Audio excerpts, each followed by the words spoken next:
let's talk about whether the Nuggets are contenders.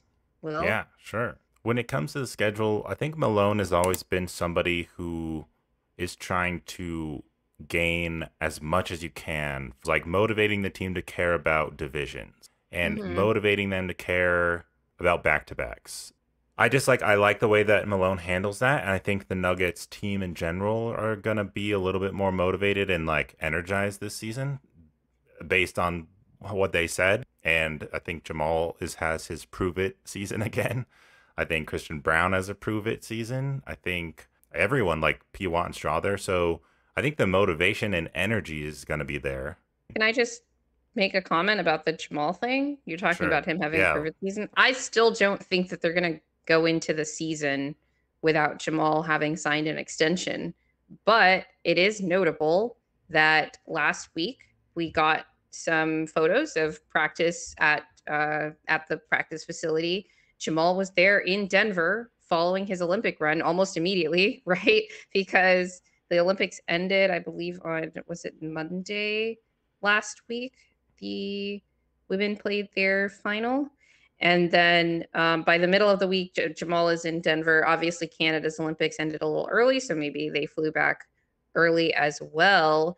But he was there, and we still haven't gotten any news about an extension. I don't know if he's still in Denver, but I think it's notable that we haven't gotten that news yet because it Hmm. means one or both sides are not happy Working with on it. whatever deal is on the table. Yeah. And he had an exception because he played in the Olympics. So, No one else, no other starters are just hanging out in Denver right now. Well, I yeah. guess you could say Christian is Oh, yeah. he's a projected starter. I was kind of surprised to see that he was in Denver.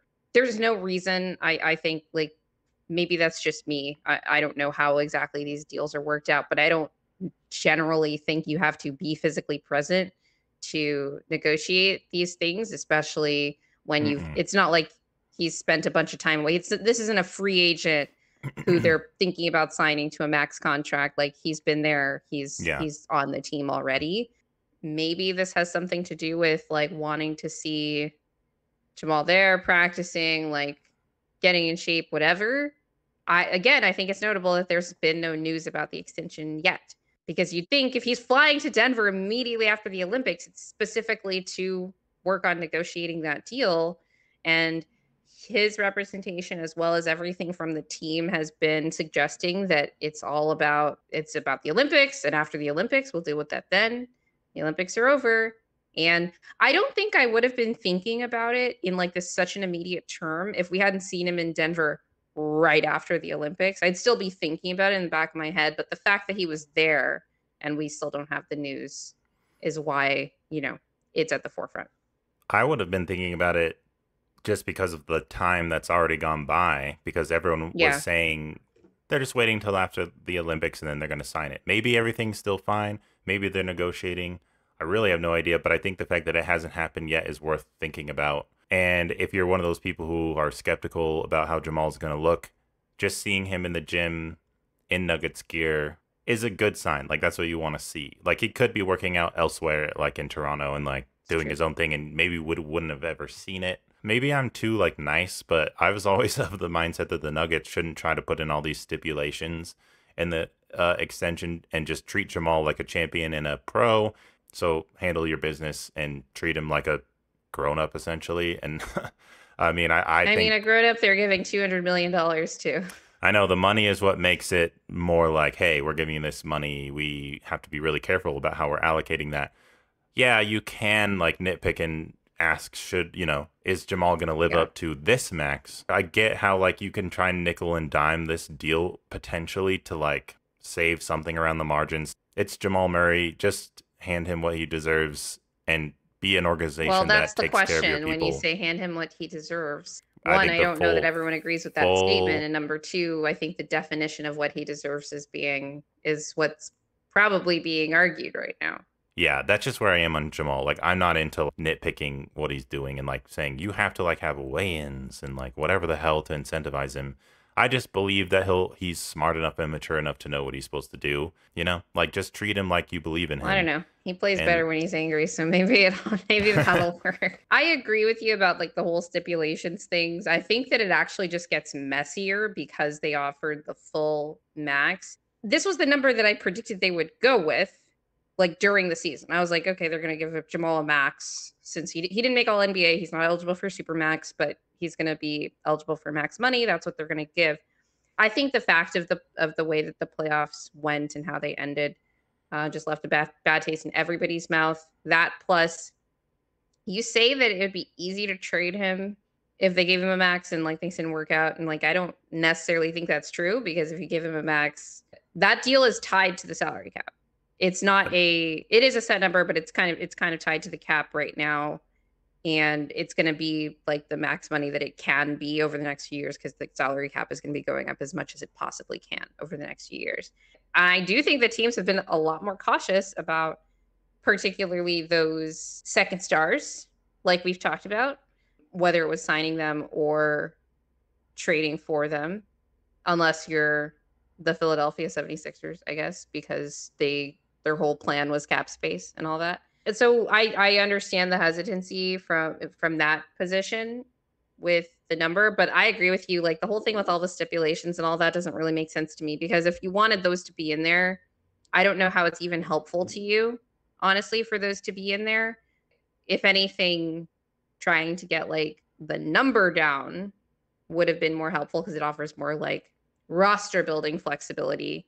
Things with stipulations and like partial guarantees and all that doesn't actually do anything for the team because if he's not fulfilling that stuff, it's not great. It's still difficult to trade him regardless of any like weird like stipulations that are in. I can't imagine what would be in that contract that would make a team less nervous about taking on that deal. The thing that would make him less nervous is like him just playing up to the contract, which could happen regardless of what the number is, if that makes sense, right? I'm just one to believe in like showing that you trust somebody when you're working together in an organization than like these weird fake motivational clauses in a contract. Yeah. Like, no, I agree with that. It just gets more messy, right?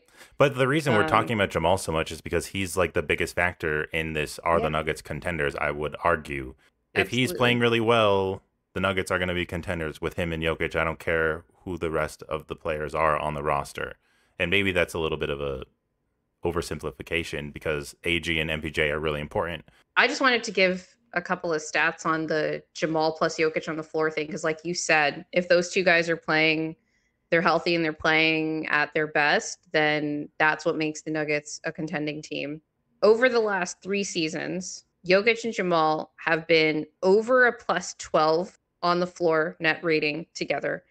In 2020 to 2021, they were a plus 12.1 on the floor together. In 2023, the championship season, they were plus 12.7. I skipped 22. Obviously, that was the year that Jamal missed. And last season, they were a plus 15.7 net on the floor together. So we just need to bring back peanut butter and jelly, people. Yeah, it really, God, we were so unstoppable when they were going off in the playoffs.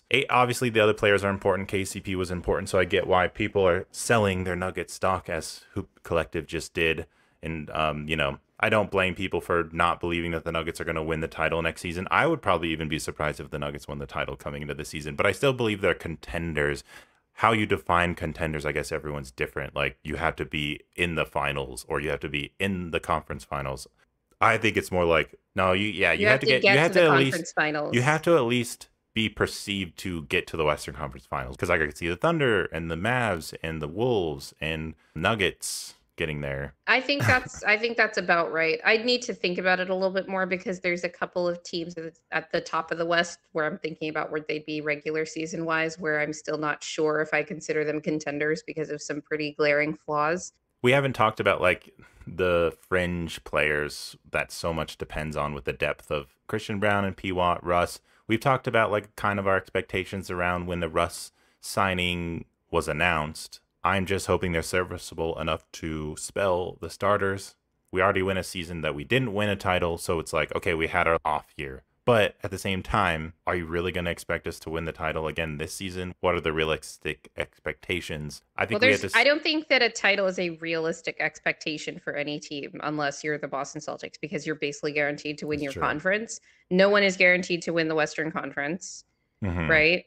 Yeah. And in any other year, like even if the Celtics weren't there, even if the West was a little bit less competitive, winning a title is really hard. So I wouldn't call that a realistic expectation.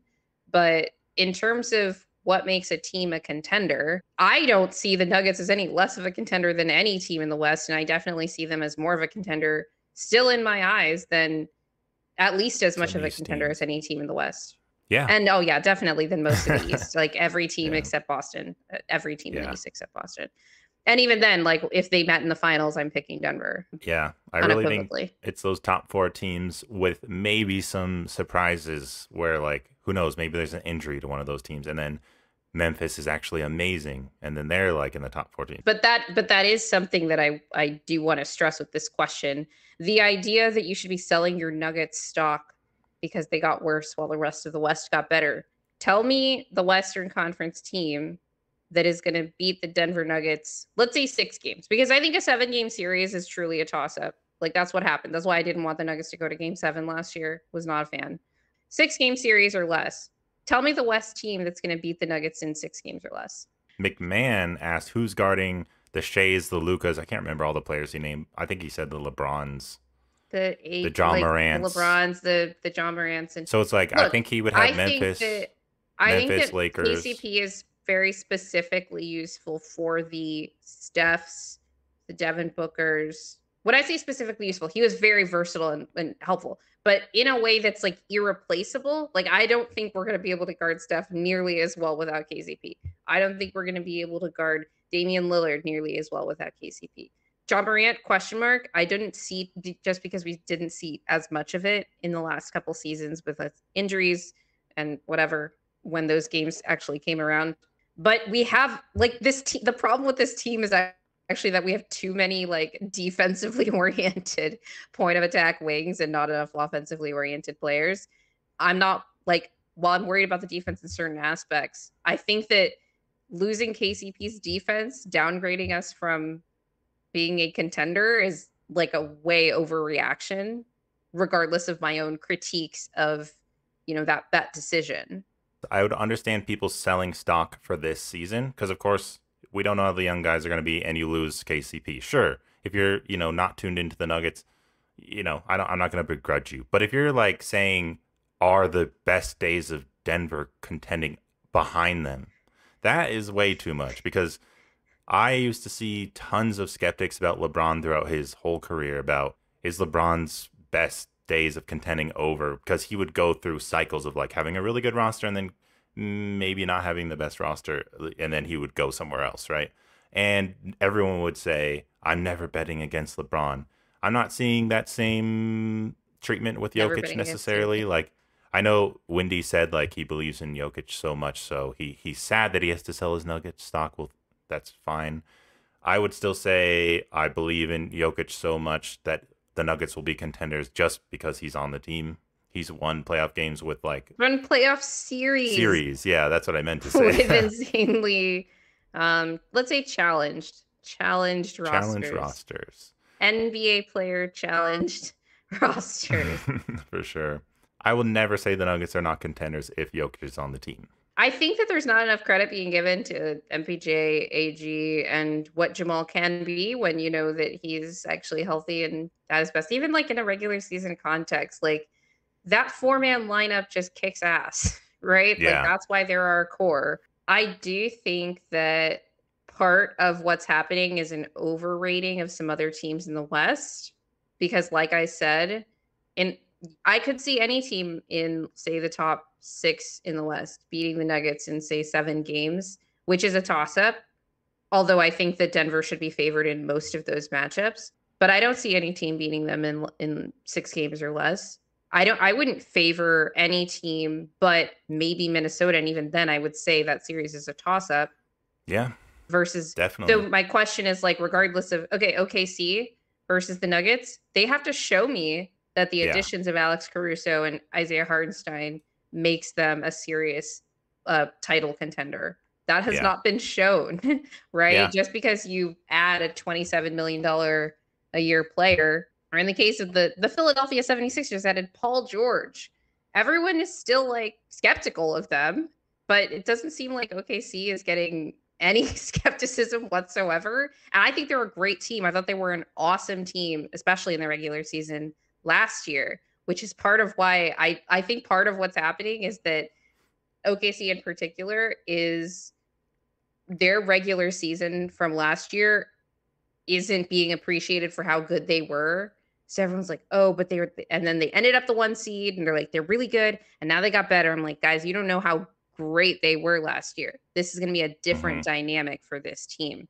And then obviously Dallas, they have a little bit less of a different dynamic because they had most of their big moves at the trade deadline and they got to play with those guys through, the last part of the regular season and through the playoffs, obviously made the finals. They lost Derek Jones Jr., but now they have Najee Marshall and Klay Thompson, right? Like those are also big additions and they're going to be, I think of that as more kind of straight forward upgrades because I don't see any of their moves as fundamentally changing Dallas's play style. But in the case of OKC, they're fundamentally changing their play style when they get rid of Josh Giddey, when they add Hmm. Alex Caruso, when they add Isaiah Hartenstein. So I actually have fewer questions about Dallas, although I don't know how they're actually going to look in the regular season. Like, are they going to be the world beaters they were post trade deadline?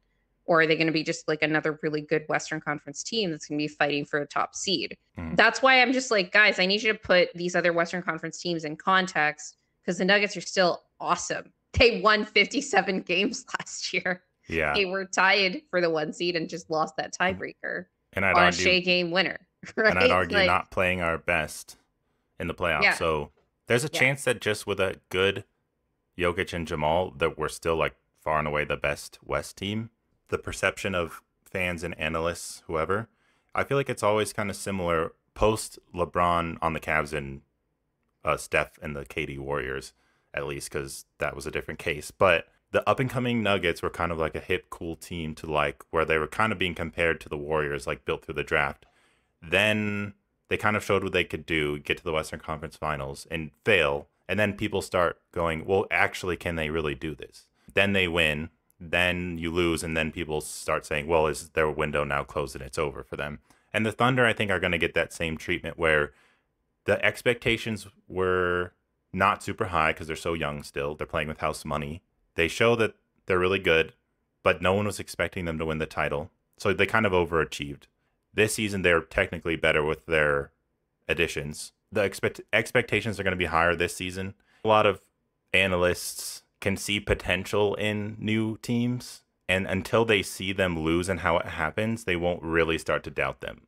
So I think they'll need to see what happens with the Thunder and this playoffs, or But we maybe a just couple saw more. them lose to Dallas. This is not Yeah. how the Nuggets were talked about after they lost to the Lakers in the bubble. Well, I think there were still some people who were like, "Hey, the Nuggets, they still might be around. Like Jamal was To really where they were good. Jokic expected was to really be the good." 1 seed. What were they that year? Like the 2 or 3 seed? I think Bubble there were year was still kind of weird. people who were like picking the Nuggets to win the West and be the 1 seed after that.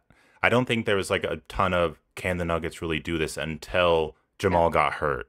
Do you And think? actually, this year it's more akin to when they lost in the second round to the Blazers because they didn't make the conference finals. The Thunder didn't make the conference finals, so it's more Yeah. akin to when the Nuggets in 2019. Yeah, it's weird. You'd think you'd be more skeptical, like you were saying, and say that a team needs to show that they can beat the big teams or the teams that have already won championships.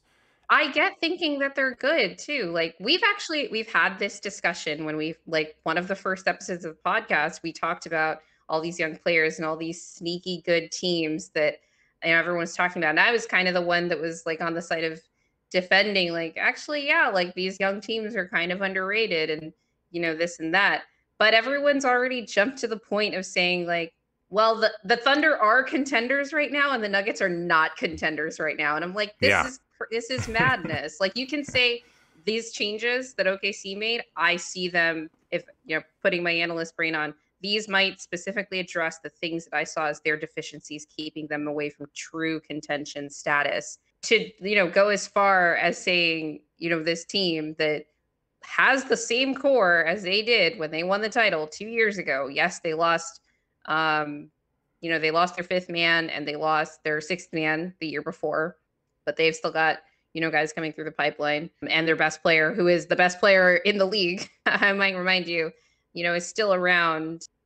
I wouldn't even mind somebody like picking the Thunder over the Nuggets, Yeah. but the fact that you want to kick them out of the group of contenders is crazy. I It's agree. It's crazy a if good what you're point. going to do is then like elevate OKC there. If you want to use this to go into some of the interesting rivalries and actually put these teams up head to head, we can jump into it. Yeah, I actually thought about it. You know, yeah, that's I just wanted to say that I think the Nuggets are still contenders, but they have question marks about them, just like every other team at the top of the West, actually, because most of the teams at the top of the West have not won a title.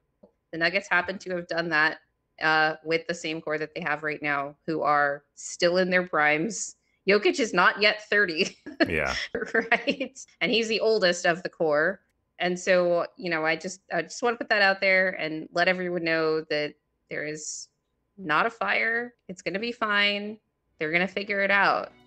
They're not going to be a play-in team. In the meantime, like, subscribe, and share. Hit the notification bell. Leave us a review on whatever platform you are listening on or watching. And follow us on Instagram and TikTok. We'll still try to be putting shorts up when we can. And check out our new Clips channel on What's in a Game NBA Clips. And remember, winning is fun and losing sucks.